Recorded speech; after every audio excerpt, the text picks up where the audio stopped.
విక్రమ్ నిలబడతా ఉన్నాడు. విక్రమ్ వాళ్ళ అన్న గౌతమ్, తనకు నాకు మధ్య ఉన్న స్నేహం నేను ఎప్పటికీ కూడా మర్చిపోలేనిది.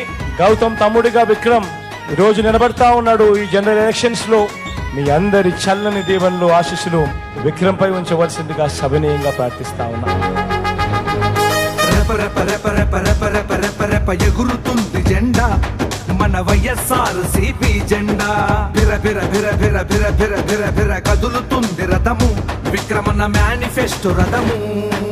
ఆత్మకూరు నియోజకవర్గం పూరిస్తుంది సమర శంఖము, పూరిస్తుంది సమర శంఖము. ఫ్యాను గుర్తుకు ఓటు వేయగా ఉరుకుతుంది ఆత్మకూరు జనాంగం. ఎగురుతుంది జెండా వైఎస్ఆర్సీపీ జెండా, కదులుతుంది రథము, విక్రమణ మేనిఫెస్టో రథము.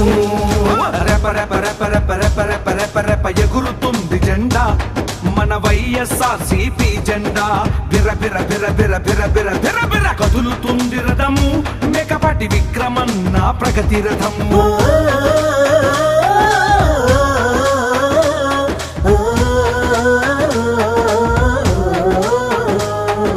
సోమశిల హైలెవెల్ కెనాల్ ద్వారా వేల ఎకరాలకు సాగునీరును, వేల ఎకరాలకు సాగునీరును, సాగునీటి కాలువ పనులు పూర్తి చేసి నీటిని అందించును, సాగునీటిని అందించును. జగనన్న ఆశీస్సులతో కదిలాడు విక్రమన్న, జై జగనన్న, జై జై విక్రమన్న. సిమెంట్ రోడ్లు, సైడు కాలువలు, మౌలిక వనరుల అభివృద్ధి, ఆత్మకూరు నియోజక ప్రగతి, నారంపేటలు పరిశ్రమల నిర్మాణం కై పాటు పడునురా, విక్రమన్నకే సాధ్యం చూడరా. యువతకు ఉద్యోగ అవకాశాలు ఇచ్చును చూడు విక్రమన్నరా. ఎగురుతుంది జెండా వైఎస్ఆర్సీపీ జెండా, కదులుతుంది రథము, విక్రమన్న మేనిఫెస్టో రథము.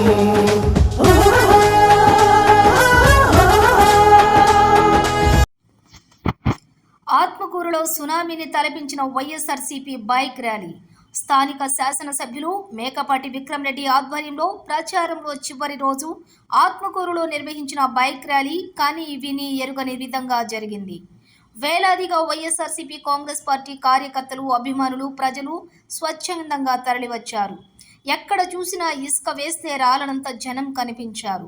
మేకపాటి విక్రమ్ రెడ్డి ఆత్మకూరు నియోజకవర్గంలో మాటలతో చెప్పలేని విధంగా అభివృద్ధి చేశారని నియోజకవర్గం ప్రజలు చెబుతున్నారు.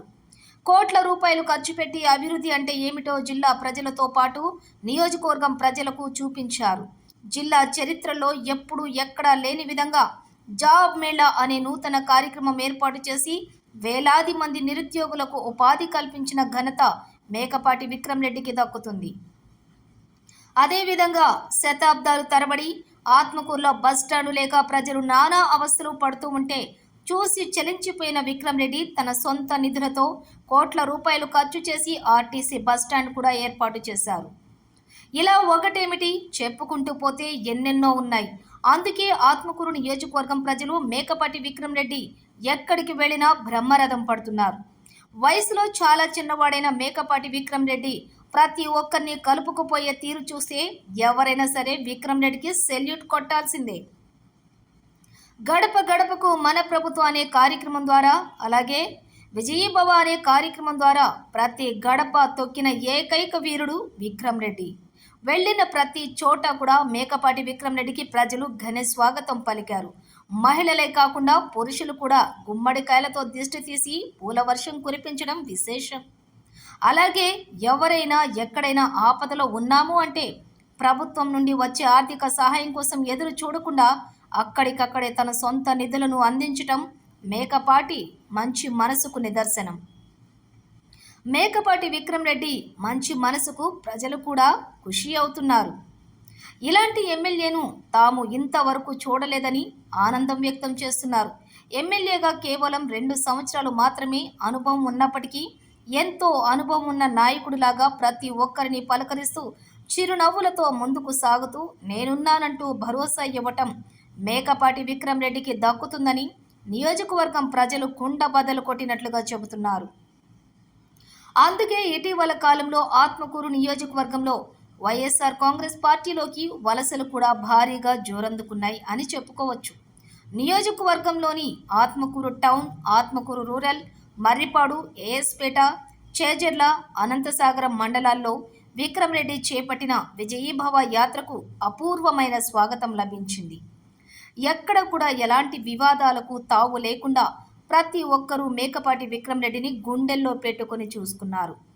మేకపాటి విక్రమ్ రెడ్డి పర్యటించిన ప్రతి చోట సీనియర్ నాయకులు, జూనియర్ నాయకులు అందరూ కూడా కలిసిపోయి విక్రమ్ రెడ్డికి ఘన స్వాగతం పలుకుతున్నారంటే ఆయన యొక్క మంచి మనసు, మంచితనం అర్థం చేసుకోవచ్చు. ఏడీఎఫ్ అనే సంస్థ స్థాపించి ప్రజల మనసు దోచుకున్న ఏకైక నాయకుడు మేకపాటి విక్రమ్ రెడ్డి అని చెప్పుకోవచ్చు. ఈ సంస్థ ద్వారా ఎన్నెన్నో సేవా కార్యక్రమాలు చేస్తూ ఎందరికో జీవనోపాధి కల్పిస్తూ ఎందరో అభాగ్యులకు సైతం తానున్నానంటూ భరోసానిస్తూ మేకపాటి విక్రమ్ రెడ్డి ముందుకు సాగుతున్నారు. అందుకే ఆత్మకూరులో మేకపాటి విక్రమ్ రెడ్డిని ఢీ కొట్టడానికి ఎవ్వరు కూడా ముందుకు రాలేదు. ప్రస్తుతం తెలుగుదేశం పార్టీ అభ్యర్థిగా పోటీ చేస్తున్న ఆనం రామనారాయణ రెడ్డి కూడా మొదట్లో ఆత్మకూరులో పోటీ చేయడానికి విముఖత చూపించాడు. తాను వెంకటగిరిలోనే పోటీ చేస్తానని పదే పదే పట్టుబడినట్లుగా సమాచారం. ఆత్మకూరులో గత కొన్ని సంవత్సరాల నుండి తెలుగుదేశం పార్టీకి ఇన్ఛార్జ్ ఎవరో కూడా తెలియని పరిస్థితి ఉండేది. అంటే మేకపాటి విక్రమ్ రెడ్డి ఆ విధంగా ప్రజల మనసు దోచుకున్నారని చెప్పుకోవచ్చు. దీంతో మేకపాటి విక్రమ్ రెడ్డిని ఢీకొట్టడానికి ఎవరు కూడా ముందుకు రాకపోవటం విశేషం. ఇక కష్టమో నష్టమో అధిష్టానం గట్టిగా చెప్పడంతో ఆనం రామనారాయణ రెడ్డి మేకపాటి విక్రమ్ రెడ్డిని ఢీకొట్టడానికి ఆత్మకూరు బరిలో నిలిచారు. రామనారాయణ రెడ్డి పోటీ చేస్తున్నప్పటికీ నియోజకవర్గంలోని ముఖ్యమైన నాయకులందరూ కూడా విక్రమ్ రెడ్డి వెంటే ఉండటం విశేషం. ముఖ్యంగా ఆనం అనంతసాగరం మండలంలో అయితే తెలుగుదేశం పార్టీకి చెందిన ముఖ్య నాయకులు మొత్తం వైఎస్ఆర్సీపీ గూటికి చేరటం విశేషం.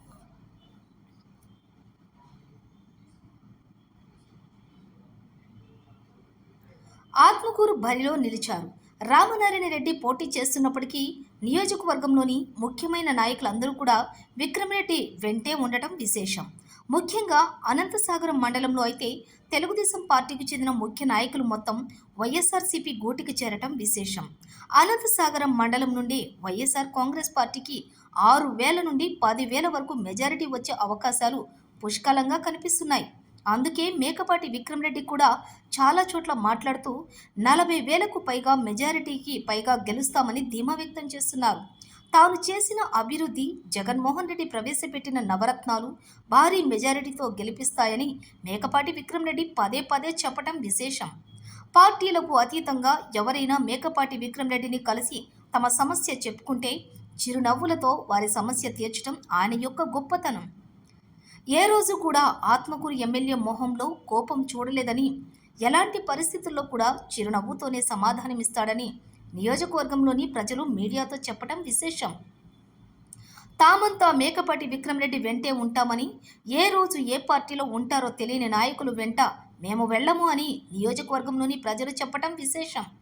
ఏదేమైనా ఈసారి మేకపాటి విక్రమ్ రెడ్డిని ఆత్మకూరు నియోజకవర్గం నుండి భారీ స్థాయిలో గెలిపించుకొని జగన్మోహన్ రెడ్డి క్యాబినెట్లోని మంత్రిగా చూడాలని తమ కోరిక అని నియోజకవర్గంలోని ప్రజలు ముక్త కంఠంతో చెప్పడం విశేషం. ఇది ఆత్మకూరు నియోజకవర్గంలోని గ్రౌండ్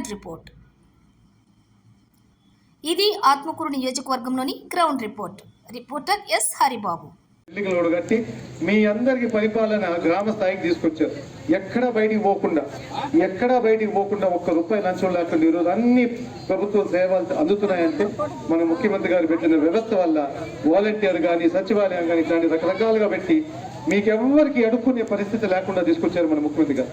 ఇవన్నీ మీరు గమనించి ఆయన హయాంలో ఏం జరిగిందో మీరు చూసుకోండి. ఒక పాఠశాల కానీ, ప్రభుత్వ పాఠశాల కానీ ఒక టాయిలెట్ లేకుండా పోయింది. ఆరోగ్యం బాగాలేకపోతే ప్రైవేట్ హాస్పిటల్కే మన గతి.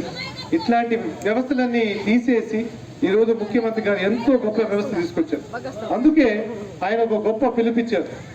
పిలుపు ఏంటంటే, మీరు మీ సొంతంగా ఇంటికి పోయి మీ ఇంట్లో మీరు గమనించి మీ అకౌంట్ బుక్, మీ పాస్బుక్ తీసుకొని మీకు మంచి జరిగిందా లేదా, ఈ 5 సంవత్సరాలు మాత్రం మీకు మంచి జరుగుంటే అప్పుడు ఆయనకి ఓటేయమని చెప్పి ఆయన కోరుకుంటున్నాడు. ఎంత గొప్ప పిలుపదమ్మా, ఎంత ధైర్యంగా అయిపోయింది. ఒక సినిమా యాక్టర్, ఒక ఢిల్లీ బాబు అందరిని తీసుకొని వచ్చినారు, కానీ సరిపోట్ల. మన ముఖ్యమంత్రి ఒక్కడే, కానీ ఒంటరి వాడు కాదు. మీరందరూ ఆయన వెనకాల ఉన్నారు. తప్పకుండా ఆయన కోరుకున్నట్టు మీరందరూ ఆయన్ని 175 స్థానానికి 175 స్థానాలు ఇస్తారని చెప్పి తప్పకుండా నమ్ముతున్నాను. అదే విధంగా మనకి పోటీ చేసే నాయకుడు ఒక ఆయన ఈ మధ్య వచ్చాడు, సంవత్సరం దాకా ఇక్కడే తిరుగుతూ ఉన్నాడు. కానీ మీ గురించి ఏం పట్టించుకోకుండా, మీకు నీళ్లు కావాలన్నా కానీ ఒక మీటింగ్లో అడగకుండా, అది కూడా నీళ్లు రావడానికి కూడా ఆపడానికి ప్రయత్నించారు. సాగు నీళ్లు మనకి అందరూ రైతాంగానికి నీళ్లు వచ్చేది, నీళ్లు సోమసుల నీళ్లు ఆపడానికి ప్రయత్నించారు. అది ఆయన బుద్ధి.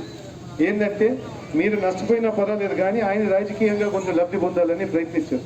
అది మన ముఖ్యమంత్రి గారు ఈరోజు 6 TMCలు ఇచ్చి మనకి రక్షించి రైతులందరికీ ఈరోజు మంచి పంటలు పండి ఈరోజు చేతిలో కొంచెం ఆదాయం ఉందంటే ముఖ్యమంత్రి గారు ఈరోజు మనకి నీళ్లు ఇచ్చారు. కాబట్టి మీరు గమనించి మీ భవిష్యత్తులో, అంటే నేను కూడా ప్రతి ఇంటికి తిరుగున్నా, ప్రతి ఇంటికి వచ్చానమ్మా, గడప గడపకు వచ్చి మీ బాధలు ఏందనేది కనుక్కున్నా. ఆయన ఇప్పుడు అందుకు మీ అందరు గమనించి జగనాన్ని తొందరగా గట్టి మెజారిటీతో గెలిపించమని చెప్పి మీ అందరినీ కోరుకుంటూ సెలవు తీసుకుంటాను. కానీ కలెక్టర్ బిల్డింగ్ పోవాలన్నా కానీ ఎప్పుడో బ్రిటిష్ వాళ్ళు కట్టిన కాలం బిల్డింగ్లు తప్ప మన ప్రభుత్వం కట్టిన మన ప్రభుత్వాలు ఎవరు కట్టింది లేదు. ఈ మొదటిసారి ప్రతి గ్రామంలో కొత్త బిల్డింగ్లు కట్టించి మీ అందరికి సేవలు అందించింది మన ముఖ్యమంత్రి గారు జగన్మోహన్ రెడ్డి గారు. అద్భుతమైన పని జరిగింది. మన ఇంట్లో ఫ్యాన్ కాకుండా దేవుడు కూడా ఫ్యాన్ ఆన్ చేశాడు ఈరోజు. దేవుడు కూడా ఈరోజు ఫ్యాన్ ఆన్ చేశాడు. తప్పకుండా సూచనలు అయితే మళ్ళీ ముఖ్యమంత్రి గారు ఎవరు, దేవుడు కూడా తీర్పిస్తున్నాడు. మీకు అంతా గుర్తుంది కదా, 5 సంవత్సరాలు చంద్రబాబు గారు ఉన్నప్పుడు నీళ్ల కరువు ఎంత ఉన్నది, వర్షాలు కూడా తక్కువ, మన డ్యాంలో కూడా నీళ్లు తక్కువ. ఈ 4 సంవత్సరాలు మాత్రం పుష్కలంగా నీళ్లు పడ్డాయి, పుష్కలంగా వర్షం పడింది. డ్యాంలో అయితే ఫుల్గా నీళ్లు పడ్డాయి. మన వ్యవసాయం కూడా అన్ని విధాలుగా రైతులందరికీ ఎంతో సంతోషంగా ఉండేటట్టు పడ్డాయి. ఈసారి రేటు కూడా అద్భుతమైన రేట్. నిజంగా మన జగన్మోహన్ రెడ్డి గారికి ధన్యవాదాలు చెప్పాలి మనం అందరం. మరి 7 రోజులే, అంతా కలిపి 7 రోజులే మిగిలింది. మన ఎన్నికలకు అంతా కలిపి 7 రోజులమ్మా. వచ్చే 1 వారం రోజుల్లో ఎన్నికలు జరగబోతున్నాయి. అందుకు ఈ సందర్భంగా ఒక చిన్న మన గ్రామానికి ఏమేమి మంచి జరిగింది అనేది కొంచెం మాట్లాడుకోవాల్సిన అవసరం ఉంది. గత ప్రభుత్వంలో ఏం జరిగింది, మన ప్రభుత్వంలో ఏం జరిగినది మీ అందరికీ ఒకసారి తెలియపరుస్తాను. గత 5 సంవత్సరాల్లో జగన్మోహన్ రెడ్డి గారు వచ్చిన తర్వాత అన్నారెడ్డిపాలెంకి చూస్తే నవరత్నాల పరంగా దాదాపు 15,31,00,000 రూపాయలు పంపించడం జరిగింది.